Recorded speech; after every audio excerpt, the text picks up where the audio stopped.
Welcome to Blowback. I'm Brendan James. I'm Noah Colwin. Today's episode will be an interview with Kathy Kelly. Kathy's a longtime anti-war activist, author, ex-con for not paying her taxes to fund the United States military, and currently is co-coordinator at Voices for Creative Nonviolence. And we talked to Kathy about her time in the anti-war movement, particularly with regard to Iraq, a country that she's visited over 24 times, the economic sanctions of the 90s, the war itself in 2003, for which she was inside of the country, and a whole lot more. All right, let's listen. Kathy, thank you so much for joining us today. Well, thank you. Very good to be with you today. I'd actually like to open with a quote that you quoted in a post you wrote a long time ago when you were inside of Iraq.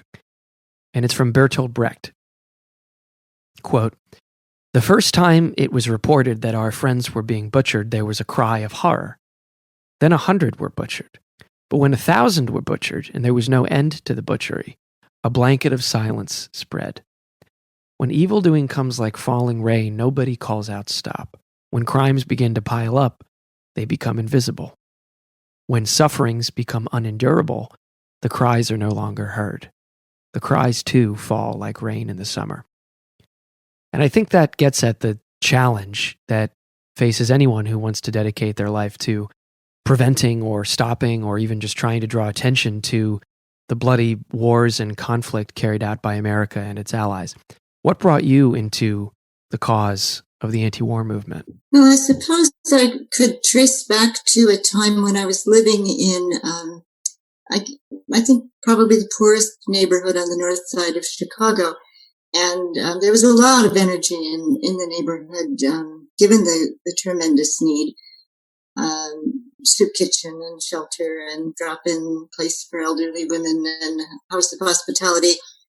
And then we started to note that many people were coming to the neighborhood and they were fleeing from Central America. And why would anyone want to come to our neighborhood? Well, because they were running away from horrible wars and persecution and torture and disappearance in their own countries.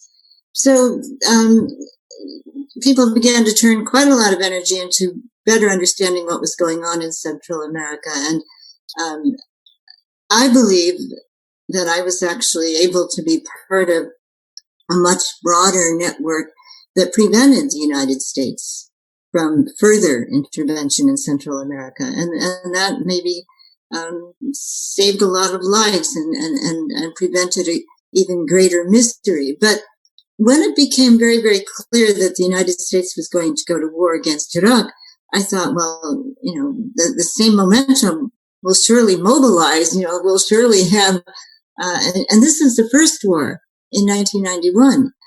It seemed to me that certainly this being an all-out intervention would warrant people rising to the occasion. And I signed up to join a peace team that was going to actually be in Iraq. The idea was to kind of park ourselves in between the warring parties in 1991. And there were quite a few unexpected experiences in my life then. And one was that there really wasn't a big spike in anti-war activism. I remember coming back 6 months later from Iraq. The war had ended in, I believe, in March of 1991. And even some of my own close friends who've been so much a part of that energetic, effort to stop war in Central America would say things like, "Oh, gee, Cal, how was it over there in Iran?" And I say, "Oh, well, no, I was in Iraq, not Iran." And then quickly the subject would change. We see sort of celebratory things still going on. It was like shooting fish in a barrel, talking about, U.S. soldiers who had released so many rounds of ammunition against soldiers who were trying to turn themselves in, who were trying to surrender. The air attack was relentless. Bombs were dropped on the front and rear of the procession, trapping the rest of the vehicles in between. See people jumping out of vehicles, could see doors opening, could see vehicles turning off into the sand, as well as those that we hit with our bombs. Only 2% had been armored personnel carriers or tanks. Pilots called the 3-mile-long stretch of charred bodies and vehicles the highway of death. It seemed to me that Iraq was definitely an uphill struggle for trying to awaken a resistance to war, but that didn't really create an excuse not to do it. You mentioned the Gulf War there in 1991, which our listeners know. Before there was George W. Bush, there was George H.W. Bush, who carried out that very punitive and bloody war in 1991. But what came after that for over a decade were the economic sanctions imposed by America through the United Nations on Iraq. These were supposedly tied to Saddam giving up his WMD, but it quickly became open policy that they would not go away until Saddam was gone. However, the Iraqis were supposed to pull that off. So this was a deliberate policy of starving the Iraqi people and preventing them from rebuilding their infrastructure, which had been blown out by the Americans in the Gulf War. This prevented them from regaining much of their electricity, which prevented them from purifying their water, which, in addition to the hunger, spread disease all over the country, and child mortality in particular skyrocketed during this time. What were you doing in the 90s during all of this? Did you visit Iraq? And if so, what did you see when you went over there? Well, Brendan, everything we did was always too little and too late. Too late in the sense that by the time we finally decided, okay, we're going to take an action, it was 1996 before we ever went to Iraq with what we call Voices in the Wilderness delegations. And by that time, United Nations reports were saying that the numbers of children under age 5, and let's just pause a moment to maybe just all acknowledge and agree that you can't hold 5-year-olds responsible for regime change. You can't hold 5-year-olds or infants accountable for the governance of their country, but that's who were mainly being punished, first in the hundreds and then the thousands and then the hundreds of thousands. And it was also predictable. That war in 1991 had bombed infrastructure, making it pretty difficult for any revival of electrical facilities, and a lot of the plumbing, the sewage and sanitation, the wastewater treatment, it depended on electricity, and also it needed a lot of repairs. Well, the economic sanctions that have been slapped on Iraq, the most comprehensive economic sanctions ever imposed in modern history, said to the Iraqis, you cannot sell your oil and you can't import the things you need to maintain your country. And so, of course, there would be gastrointestinal diseases because you can't treat the wastewater and people are drinking dirty water. But then, suppose a child has, the gastrointestinal disease and also a respiratory infection. Well, they don't have any medicines, no antibiotics. The children are hungry, their immune systems are down. And so the children began to die in the thousands and then the hundreds of thousands. I remember when I first went to Iraq in 1996 in one of those early trips. And what we decided to do was break the economic sanctions. We thought, well, we can't be humanitarian relief workers. We can't even come up with much humanitarian relief. But we do know how to oppose laws as actions of civil disobedience. We know how to do that. So we broke those sanctions every chance we could. We got sometimes old postal, big heavy canvas mail bags and big army duffel bags, and we stuffed them with as much medicines, antibiotics, children's vitamins, everything we could get our hands on, basically, all coming through donations from people across the United States and then the UK who cared.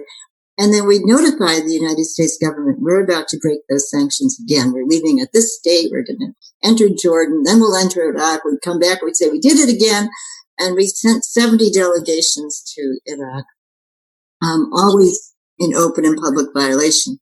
But if I could just mention that what we saw when we would go there was, in the words of a friend of mine who was a nurse, Martin Thomas from the UK, he just looked up and down the rows of the pediatrics ward, and every mother was cradling an infant who would never leave that hospital. And he said, I think I understand. It's a death row for infants, isn't it? A death row for infants.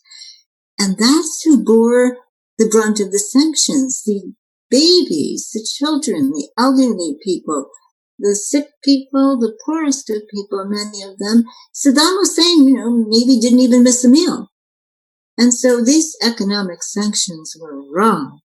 And I never, ever once had a doubt in my mind but that this was the right thing to do, to try to break them. And the U.S. threatened us with 12 years in prison and a $1 million fine and $250,000 administrative penalty. And we said, well, thank you for the clarity of your warning. We understood those penalties. But I think the issue of what was criminal is something we must continue to try to learn, because these kinds of criminal actions are ongoing.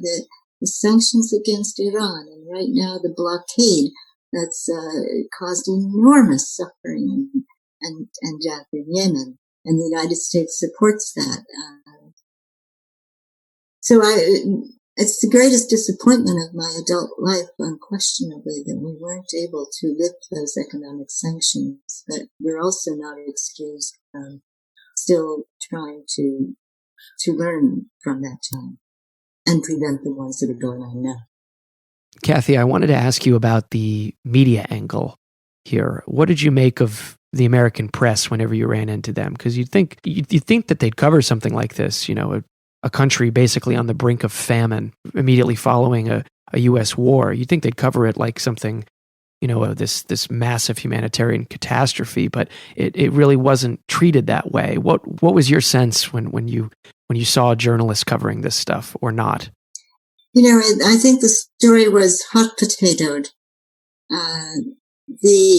One time we put out a press release that a delegation was heading over to Iraq to violate these economic sanctions.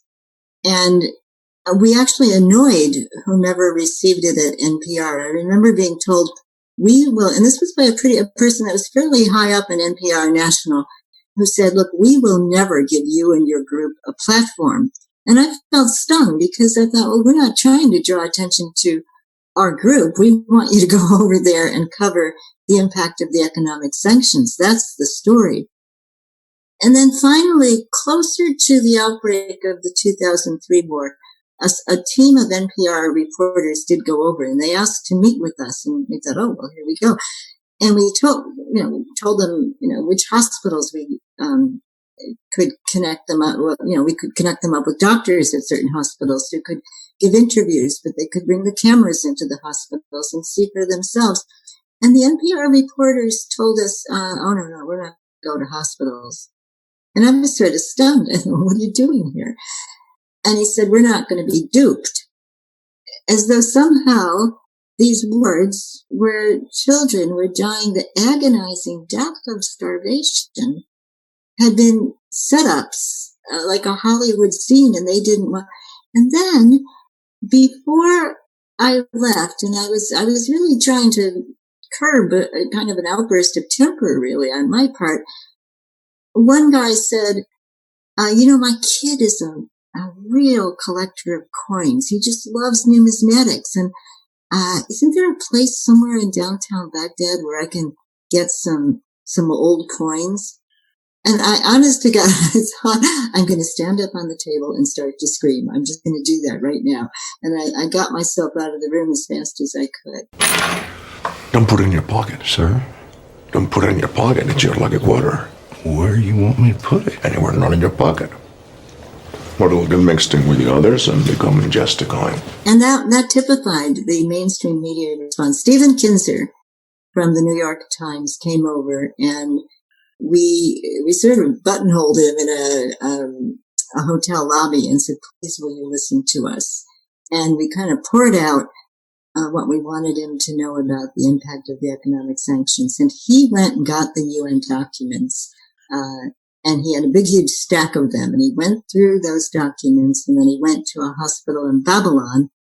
And that story, it filled 3/4 of a page, was, I believe, it might be the only mainstream news coverage of a major U.S. paper about the economic sanctions. Yeah, you mentioned Stephen Kinzer. For listeners of the show, a lot of people ask us about book recommendations. He has written some good books. Overthrow is his. Yes, also. yes. Overthrow is kind of a survey of American empire since its beginning. He's also got a new book out about Sidney Gottlieb, who was the head of MK Ultra, called Poisoner in Chief. I haven't read that one yet, but I'd really like to. I've heard it's good. Yeah. But I've got to assume that Kinzer was maybe one of the more sympathetic journalists that you ran into. Well, one time we made a banner that said no blank check for war because it was clear the war was coming. And we stood outside the United Nations. And much to our surprise, there was John Burns from the New York Times and Rajiv Chandrasekaran from the Washington Post. And they were furious with us. They couldn't believe that we could do something so disloyal as to hold a banner that said no blank check for war. And so it was a very, very interesting morning. Jeremy Scahill got into a pretty vigorous argument with both of those journalists. And then later, John Burns came over and said, okay, listen, I want to ask you a few more questions. And he and I had a fairly good exchange. And he said, well, I'm glad that I did this because now I'll go and revise the article I was going to write. Well, I'd love to see what the article was that he was going to write, because the one he did write said that this was a demonstration Saddam Hussein loved to see and kind of really panned us as the dupes of Saddam Hussein. And the ones that they really could have interviewed, though, I mean, if they were worried that they'd look like they were, being pulled in by people that were dupes, they could have gone to Dennis Halliday, who was the humanitarian coordinator for the UN, a deputy undersecretary general of the United Nations, and he resigned as an act of conscience. And then Hans von Schwenet took his place and thought, well, maybe Dennis was kind of burnt out, and maybe I can sort of get a grip on this. And then I think it wasn't even a year before Hans von Schwenet said, I have to resign as an act of conscience. They could have given those two a chance to describe what they had seen and heard. They wouldn't do it. Yeah, the American media's contempt for not only, of course, the victims of U.S. policy, but also the anti-war movement itself. They never really try that hard to hide it. If you look back, Jake Tapper on CNN, one of his early articles at Salon, he's tut-tutting at an anti-war protest, saying that he just doesn't get it, and that a lot of them just must not get how bad a guy Saddam Hussein is. And Christiane Amanpour, at the outbreak of the 2003 war, she had some dispatches about, the anniversary of massacres by America that were exactly what Saddam Hussein wanted the world to see.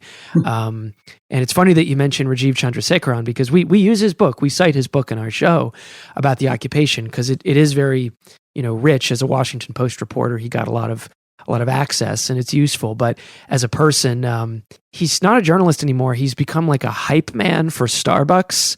If you look it up, he basically just kind of goes around and makes a lot of money talking about how great Starbucks' activism is. And I remember from Alexander Coburn's book on the war, Imperial Crusades, he mentions a piece by Dexter Filkins, who's now, a celebrated author or writer at The New Yorker. He was at the New York Times then.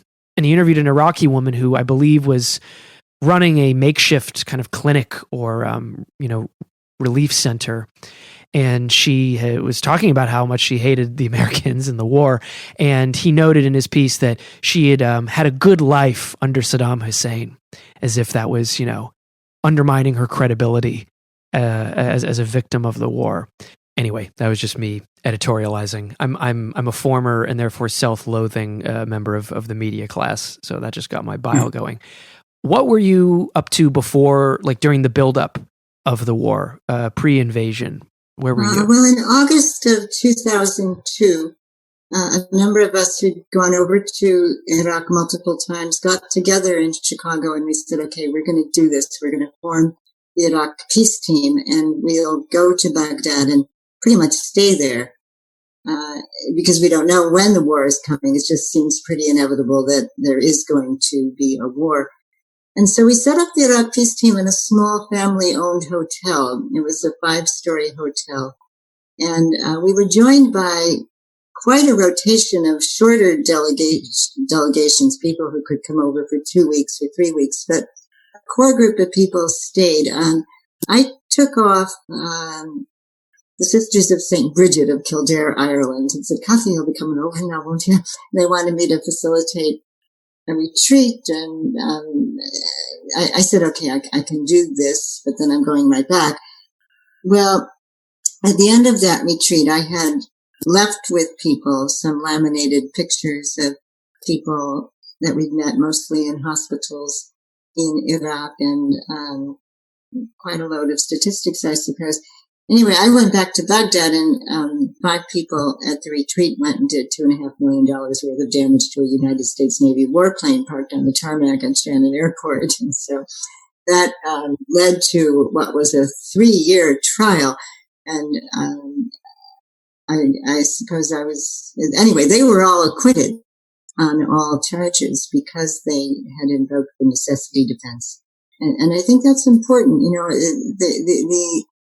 the United States law protects the weapon makers and the war makers always. But in other countries, when you can invoke that necessity defense, it is possible to engage in a pretty significant civil disobedience.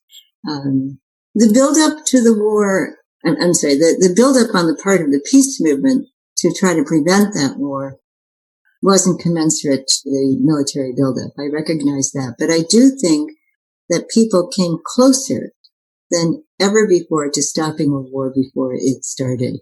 And I think that's important. I mean, there were people who turned out in the millions. A seemingly endless current of marchers. In Sydney, more than 200,000 demonstrators crammed into Hyde Park before bringing the city to a standstill. The crowd here in New York City is quite larger than they had expected. We know right now that they are blocking off from 52nd Street all the way down to 72nd Street on First Avenue north of the United Nations. It's also significant that the International Atomic Energy Association was just maybe like 2 weeks away from saying, okay, done. Here's the report, no weapons of mass destruction. And Tony Blair in the UK was getting panicky and telling George Bush, you better get that war going, because if that report comes out, how can we then go forward? And so it seems to me that had the notion of resistance along the line of the Occupy movement that happened much later, or the Arab Spring that happened much later. I mean, resistance along the line of people saying, you know what, we're not going to go back to work on Monday. We're going to stay right in this street. We're going to hold this occupied space or this square or this bridge, and we're going to continue this protest. It may be that they wouldn't have been able to go forward with the war in Iraq had there been like a massive envisioning of delaying it until that report came out. Let's talk a little bit about the anti-war movement more generally. What was it like being a part of that network, you know, organizing it, these protests, you know, across the country and then, of course, across the world, cropping up individually, but then they started to obviously become bigger and bigger until there were millions. What was it like to try and organize that kind of stuff? Well, I think that, the media continued to write or communicate as though there was only one person living in all of Iraq, Saddam. And so it was kind of a marvel to me that so many people did know that there were not only more people living in Iraq, but they were suffering desperately, and that this war was just, another lethal blow against people who meant us no harm. I think there were many people who learned that, and they didn't learn it from the United States media. I don't know that very many students learned it from their university courses. I really think this was an instance where grassroots organizing was doing the education work. People in faith-based communities, people in small city coalitions, people certainly with Code Pink and Veterans for Peace and Pax Christi and many different groups, Christian peacemaker teams, remarkably kept on saying, okay, this little motley group in Chicago can keep sending groups over to Iraq. Maybe we can too. And people generally had to get their visas through Voices in the Wilderness. And we were kept pretty busy going over to the Iraqi authorities with lists of people and saying, well, now this many people want to come over, and these people are from this group. And I was supposed to vouch that I knew every person, and quite often I did. You eventually were living in a little hotel in Baghdad during the occupation. What were the run-ins like with the American occupiers? We've talked on the show about Paul Bremer as the viceroy who eventually came in, but of course he was preceded by a general named Jay Garner, who was the original pick for viceroy, and I think you would have been around that time. Across the street, there was another much larger hotel called the Palestine Hotel, and that's where Jay Garner, as the newly occupying sort of, I don't know what he was supposed to be, like the new mayor or something of the occupation, he set up shop there. And a lot of journalists did too, right? Yes. And one was killed from there. He had used binoculars to try to sort of spot a tank that was on a bridge nearby, and the tank spotted him, and he was killed. We saw the missile go right past our place. So Jay Garner's group set up an office, and they must have had an agenda, but it seemed to us that we were getting a lot of reports that ought to be really over on Jay Garner's desk. And we're just across the street. And so one of our team members, April Hurley, who was a medical doctor, and Kathy Green, who's an RN, and Ramzi Kaisia, who is a very good writer. They put together some of these concerns that we've been hearing, like that there was an outbreak of cholera in Hillah. A reasonable list of things that we felt something that since the United States was now in charge, there was no Iraqi governance, that either the U.S. or the UN ought to be in charge of looking into these situations. So the three I mentioned went over to Jay Garner's office, and they were told pretty curtly, you don't belong here.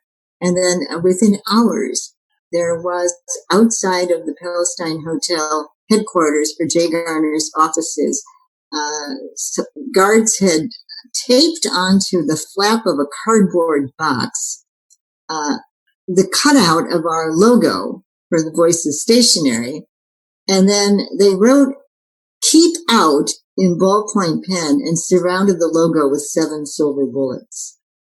I guess they wanted us to know, don't come back. Yep, that's pretty straightforward. Well, and the reason I think it's important to tell that is at no point did they ever get a grip on how to cope with one rising disaster after another. And the disasters went from shortages and violent exchanges to kidnappings and tortures and usage of more and more sophisticated weaponry. But why wouldn't people have been driven to the point of despair and rage? I mean, again, if the shoe is on the other foot and we can begin to glimpse with the pandemic some of the privation that people experience here and the fear of an unanticipated spread of virus and sickness and death. Well, imagine 13 years of economic sanctions and 2 massive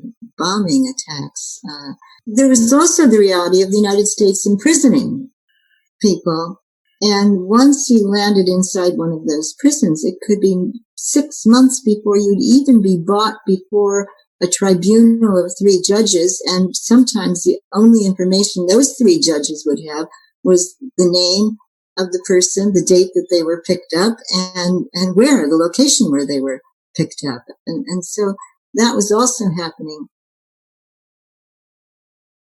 A few of us were able to go down to one of those prisons. I think it's probably one of the most bleak, squalid places I ever encountered. It was south of the city of Basra, port city. But when you go south of Basra, there's nothing. It's just like black, greasy sand. In the afternoons, it's hotter than blazes.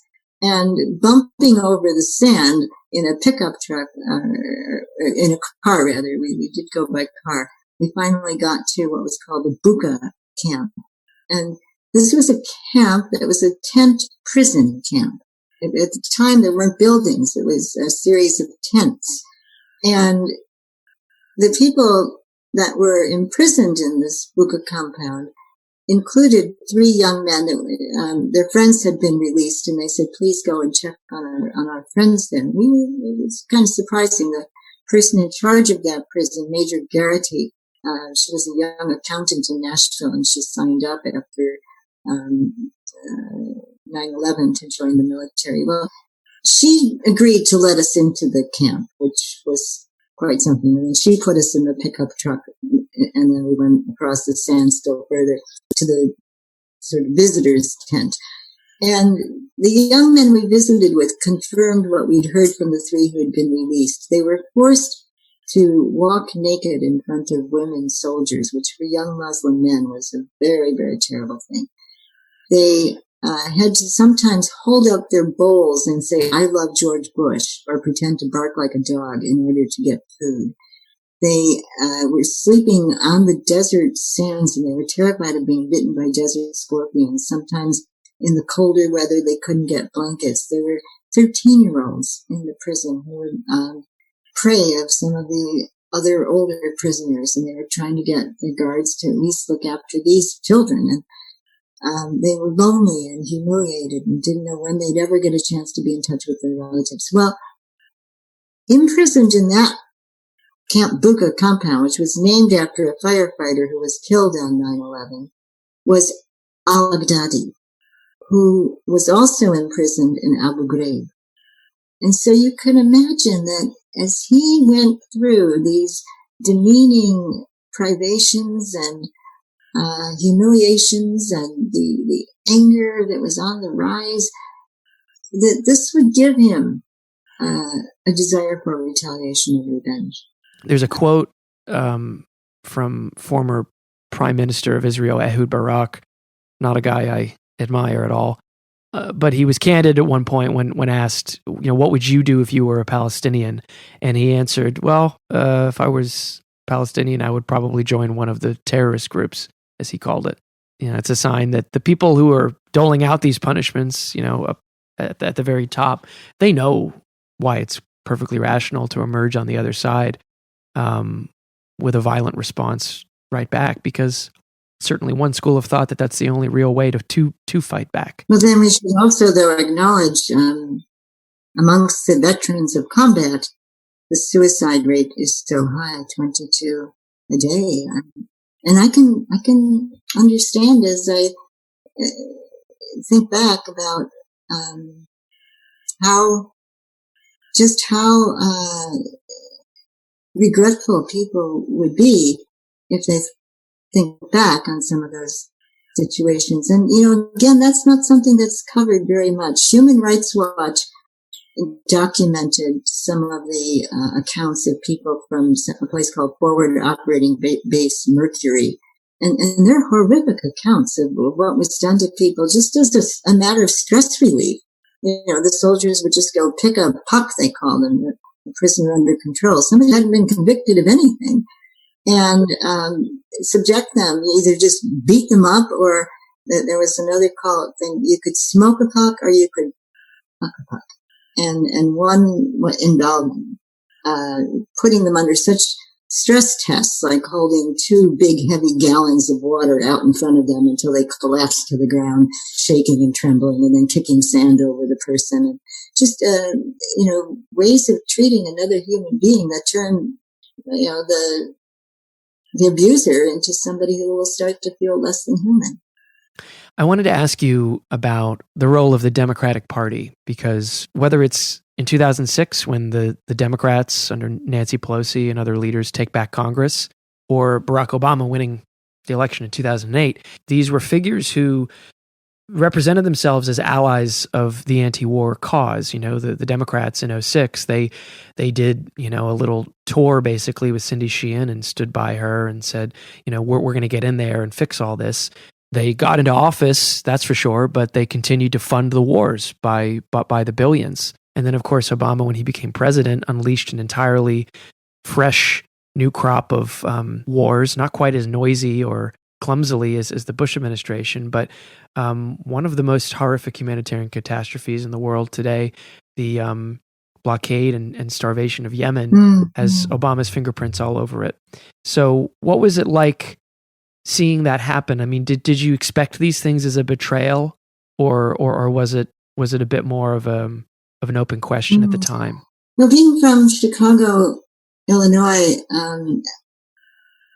I knew that there were many Chicagoans who had worked hard to get Barack Obama elected as a senator. And it was stunning to us then that every time there was a supplemental bill for spending on Iraq, which was, a way of prolonging the war, he voted for it, except for the very last one, and he abstained on that one. So we weren't surprised at all to realize that Barack Obama would be a centrist and a militarist. And I think those, I don't think he really, well, the Nobel Prize was an odd, maybe departure, but by and large, I don't think he ever claimed that he wasn't a militarist, and a centrist.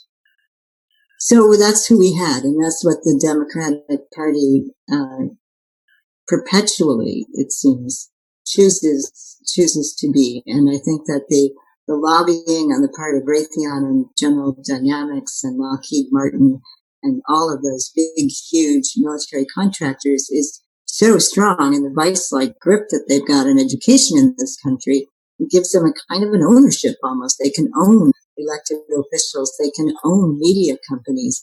And of course, many, many, many jobs seem to be tied up with them no matter what. But this is an important time right now because, facing a pandemic, how many people are thinking, gee, I hope the military will help us solve these problems? If anything, I think people will finally start to say, the resources we need to solve these problems require dismantling the military, because they're the demonic section too, as the Reverend Dr. King put it, that are taking all of those resources. So I don't think, I think there was a sense of being wearied, but not surprised or even betrayed. What do you think changed, if anything changed, in Obama taking over the American Death Star from the Republicans in 2008? Well, I think seeds were sown for the insidiousness of drone warfare. And I think, the idea of push button wars, wherein you don't risk a hair on the head of your own soldiers, but you can unleash tremendous destruction and horrific bombs elsewhere in the world. That began to grow, and I think we don't really have a grip yet on just how horrible the proliferation of drone warfare can become, and maybe quite likely will become. I don't think there was any significant move toward nuclear disarmament on the part of the Obama administration, and certainly not on the part of the Trump administration. And climate change, maybe Obama had a bit more awareness of the troubles that climate catastrophe would create, but I don't think that you could say that his administration did much to help the movement of the international treaty to prohibit nuclear war. So on those very, very important issues of dismantling the military, ending the nuclear arms race, stopping the wars that create so many refugees and such destruction, and stopping the buildup of the military contractors, I don't think I can remember anything that President Obama did significantly to impede the increase of those terrible problems we face. And I think that we can't really even have a rational discussion of how to deal with our problems. And I should also add in mass incarceration.